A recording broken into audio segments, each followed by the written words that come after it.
Hello, everybody, and welcome to this lesson on Greek religion. And most of what I'm going to be talking about today comes from the late Archaic period and goes into the Classical period. It's very important to understand the religious inclinations and directions of ancient peoples. Ancient people followed religion very closely. They had a lot of dedication to it, and it had a real impact on their decisions and what they did. And so often you really cannot understand the history nor the direction of ancient history without a clear understanding of their religion. For countries and for people who might tend to be more atheist or agnostic, such a mentality is very hard to understand.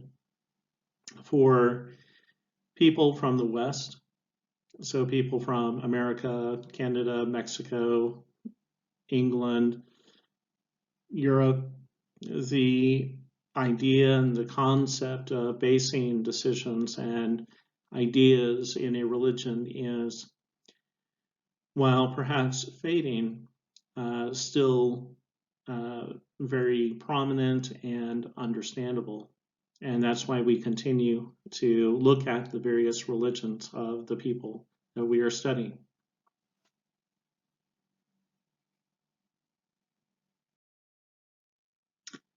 The Greeks were polytheists. That means, and we've talked about this in regards to ancient Egypt, they were polytheists. They believed in many gods. Now, it is not clear, nor is it probably precise to say that they believed in as many gods as the Egyptians did, because the Egyptians believed that basically everything was a god or everything represented a god. So a beetle may not be a god per se, but the beetle represented a god in some other location. However, with the Greeks believed in a very specific, very limited set of gods. And from everything that I can determine, they were not generally associated with animals or those types of things. So they were always represented with very human bodies, very human types of manners and behaviors, except for on a superhuman level. Oftentimes I like to resort to and kind of go back to something of the concept of the Avengers, if you will, where they are still human or they still act in human ways, but they have superhuman powers. And thus, we can understand that they may still act in certain ways that don't always balance with what they are supposed to represent. Now, it is true that, as it says here, the gods that we are most familiar with today in the Greek pantheon are only a small part of the much larger pantheon or group of gods. So what we know and the number of gods we talk about is very limited, and we'll talk more about that here in a few minutes. And again, down here, just as a constant re-emphasis, Greeks honestly believed in these gods. It was not a social philosophy or way of living, so it was not like Taoism or Buddhism or Shintoism or a lot of the more Asian philosophical religions. It was a religion that had very specific requirements and held very specific significances.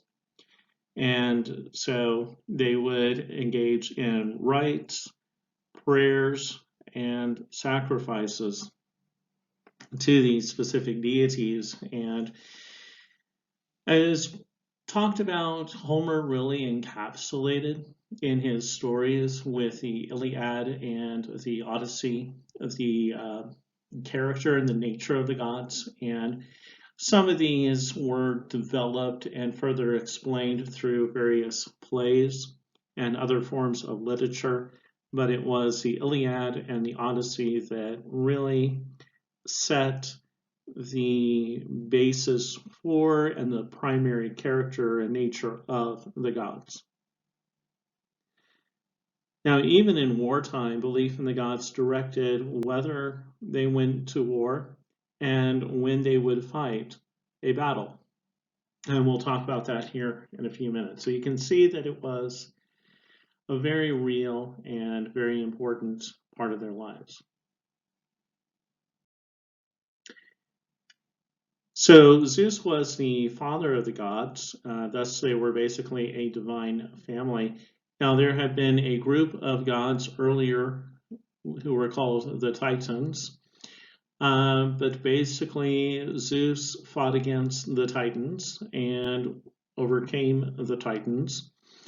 And he basically committed patricide because one of those Titans was his father, and he killed his father to become a father himself and basically birth many of the gods that we will look at. So Athena, who was goddess of wisdom, but also could be a warrior symbol. So there are times that we know that Athena was represented with a staff and a helmet. And this was the outfit and the basic gear for a Greek hoplite. So Athena was not just someone who you could go to wisdom for, but also you could go into battle with. And it does make a certain amount of logical sense. You need wisdom and knowledge and understanding to be able to fight battles and to do so successfully. So goddess of wisdom and of war goes together. We have Hermes, who was the god of messages and interpretation.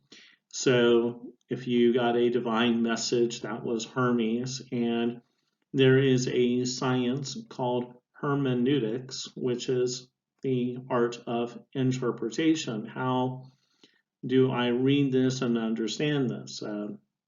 If you got an email from me and you were reading that, you would go through a type of hermeneutic or interpretation process to understand its meaning. And you're doing that right now, too.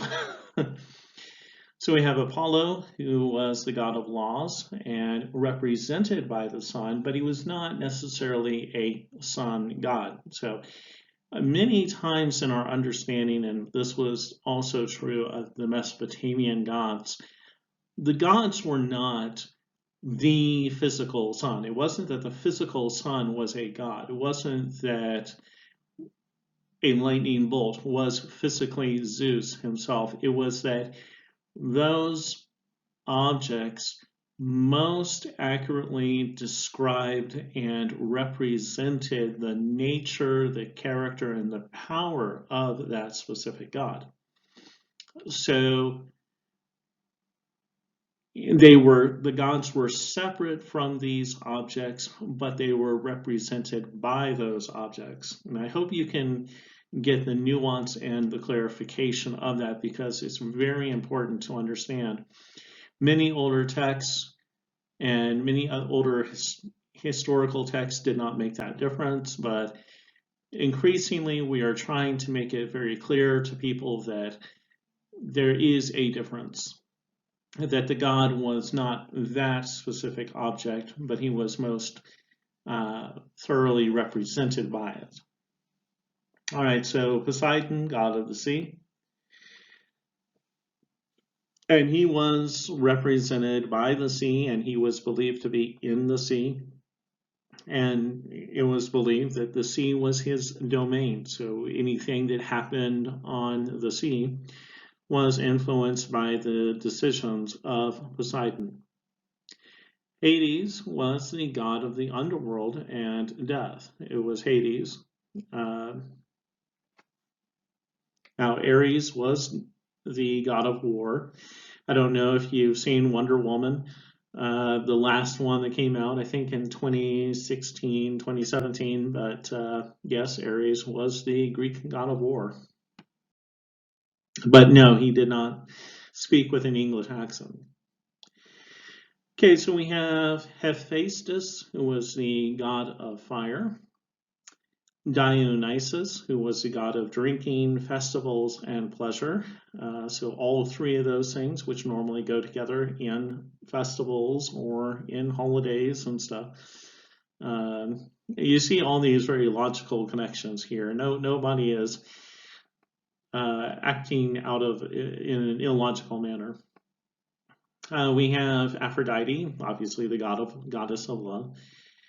Now it's important to understand, and this is why I say there were many gods and there was this very large pantheon. Many city-states had a local variation of these gods, and they may not have always filled the precise same role or character. So Aphrodite could represent warfare in one city in Athens, or she could represent wisdom in Corinth, or in Sparta, she could be both wisdom and war.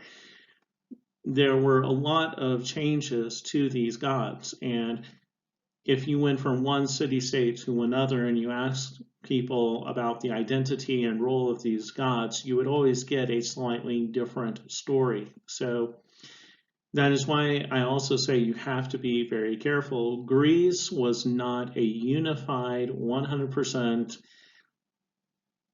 codified society. It wasn't that there was no, let's say, Bible for the Greeks that they all accepted and generally said, yes, that is what I believe. There was a general idea of who these gods were, but you could make changes and modifications based on your need.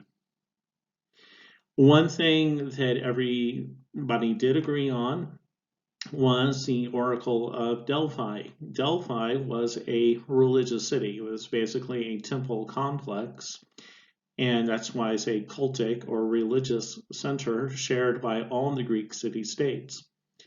And you had a type of immunity, or you could not be attacked if you were on your way to Delphi and you were passing through a city-state's territory which was not your own. You had to make it very clear that you're on your way to Delphi, and it was like, okay, you can pass through our territory if you're going there. If not, you're going to be dead. So now this has taken place in other cultures. In Israel, Jerusalem represented the cultic or religious center for all of the Israelite tribes. There were various tribes in Israel, and so you would travel to Jerusalem for the temple, which stood there for all Jewish believers. In Mesopotamia, the cultic center was Nippur, the city of Nippur, and whomever was in leadership of the hegemony at that time, whether it was Ur, Uruk, Kish, Shuruppak, those type of cities,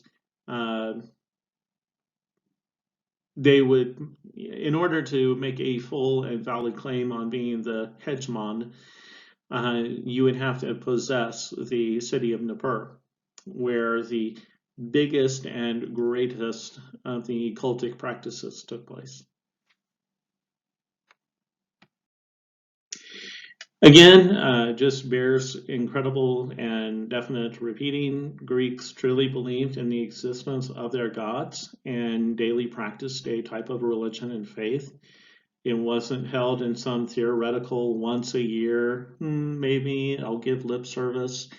No, they actually believed. They would give sacrifices on a regular basis.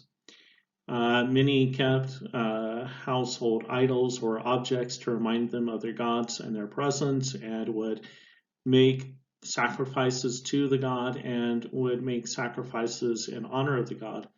even in their households. Perhaps some of you do so in your own house. Um, and that's basically what they did, but I think it had a little bit more power behind it.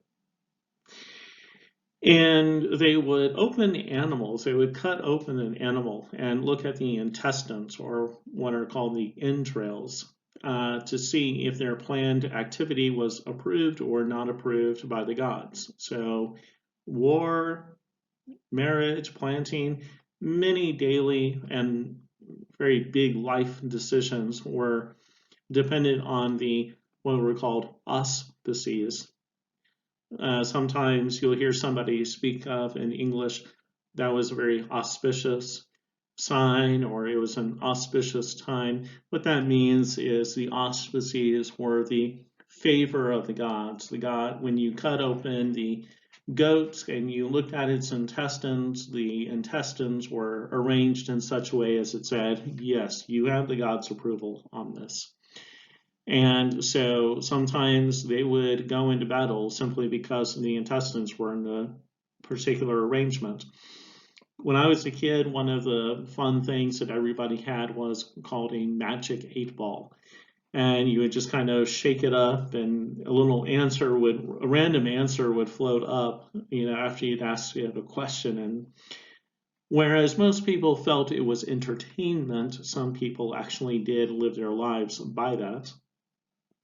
But for the Greeks, it was not entertainment. It was not a magic 8-ball where it was just kind of random chance and, all right, it was believed to have very strong validity. And in fact, one entire Greek army was wiped out because they took the auspices, and it said that it was a bad time. It was an inauspicious time. It was a non-favorable time to leave the battlefield, and they delayed by about 24 to 48 hours.